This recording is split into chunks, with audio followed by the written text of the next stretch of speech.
What's better, 2022 TV shows or 2022 movies?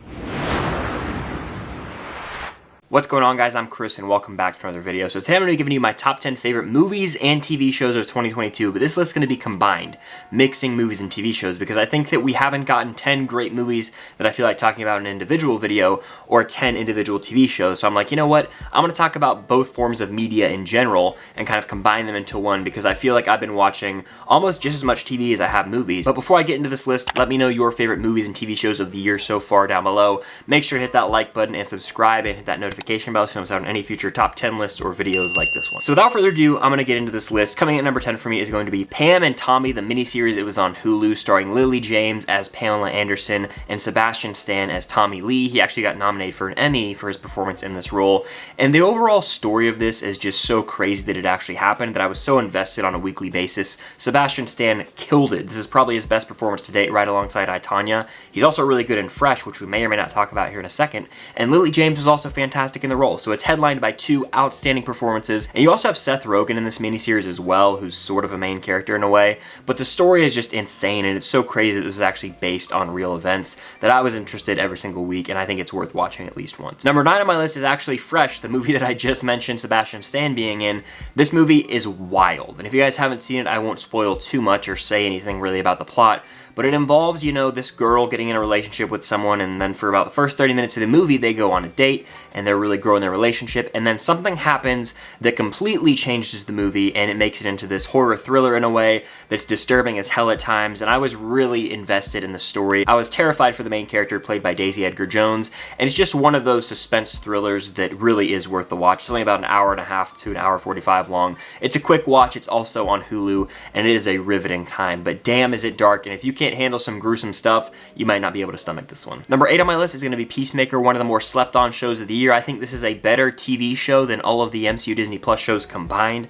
We get John Cena returning as Peacemaker, who he obviously played in the Suicide Squad, and he was a total asshole in that movie. Very hateable character, but one of the better characters in that movie for sure. So seeing James Gunn take this character, put him on an 8-episode TV show on HBO Max, fleshing him out, sort of humanizing him in a way, making us really feel bad for him, allows me to kind of go back and watch the Suicide Squad through a different lens. I really love Peacemaker. The intro song slaps. It's got awesome action. The finale was very satisfying, but it really added layers to a character who was a total asshole in the Suicide Squad, and it makes me appreciate that movie even more now. Number 7 on my list is going to be Everything Everywhere All at Once, the A24 movie that took the world by storm and is a massive hit this year. This movie's great. I don't think it's the best movie of the year. I don't think it's one of the best movies of all time. I know that a lot of people will rate it that way. I've seen it once in theater, so I need to watch it again for a fresh perspective, but I remember just being so blown away by how creative and original this movie was, the way it was able to combine all these different genres, and it was truly just insane, everything that went down in the movie. It really handles the multiverse concept in a unique way, unlike any other media that we get nowadays, and it's one of those movies that kind of made me rethink relationships in my life and maybe be more appreciative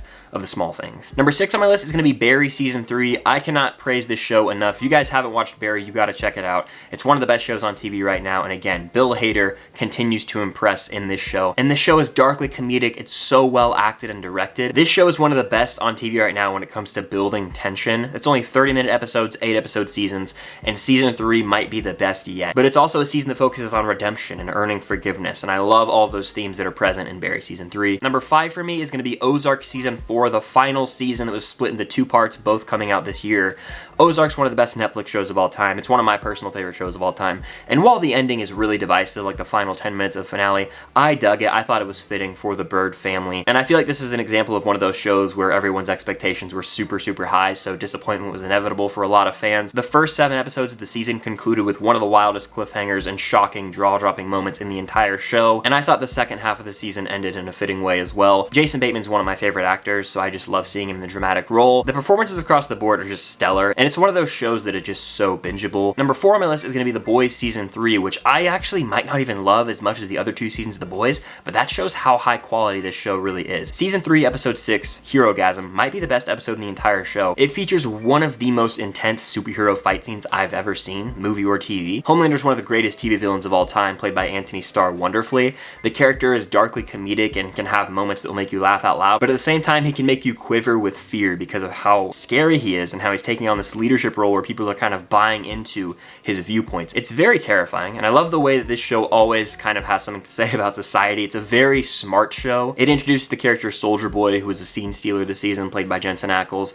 The action was there, but also I think it's some of the best writing we've seen in The Boys. Number 3 on my list is going to be The Batman. It's the best Batman movie of all time, in my opinion. I've gushed about this movie multiple times on the channel. I'm just blown away by the fact that we actually got a 3-hour detective epic, and they went for it. The score is one of my favorite scores of all time. I love listening to it. It never fails to motivate me, but I just love Pattinson's take on Bruce Wayne and Batman. And the biggest complaint about this movie is that there's not a differentiation between Bruce Wayne and Batman, but that's kind of the point. It's called The Batman. He's been consumed, and he's so young and early in the game, he hasn't had time to develop that Bruce Wayne persona, and we're going to see that delved into further in the Batman 2 and 3, which I cannot wait to see Pattinson take on the Playboy persona, because we know his acting chops. The guy's going to crush it. I just loved seeing the world's greatest detective at work. My number 2 is going to be Top Gun Maverick, my favorite movie of the year so far. I've seen it twice in theaters, and I think it's an infinitely rewatchable movie. I could have gone multiple times to the theater, but it's one that I will be picking up on Blu-ray. I'll be watching a few more times this year. It's the highest grossing movie of the year. I haven't heard a single negative thing about it. This movie delivers a fun, feel-good time. It's epic as hell, and the practical effects action shines here.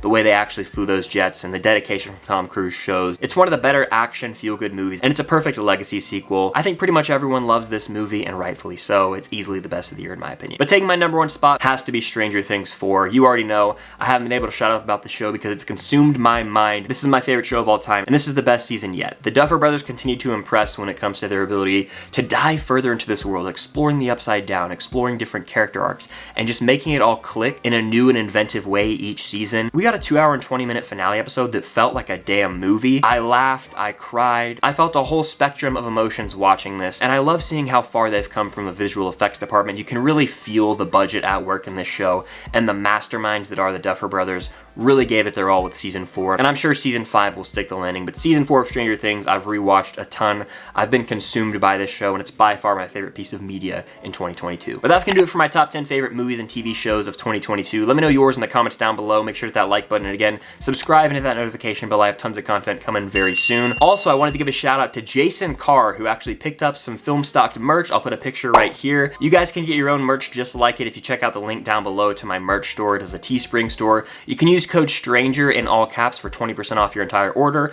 I've got film stock designs, Justice for Eddie designs, Team Stancy, Team Jancy, as well as Always the Babysitter, and some regular film stock channel art and Unusual Couple podcast merch if you were into that as well. But feel free to check that out. Feel free to join the Patreon community down below. For as little as $2 a month, you can get extra videos and behind the scenes content. Feel free to follow me on all my other social medias as I'm posting content over there all the time. Thank you guys so much for watching, and until next time, I'll see you guys later.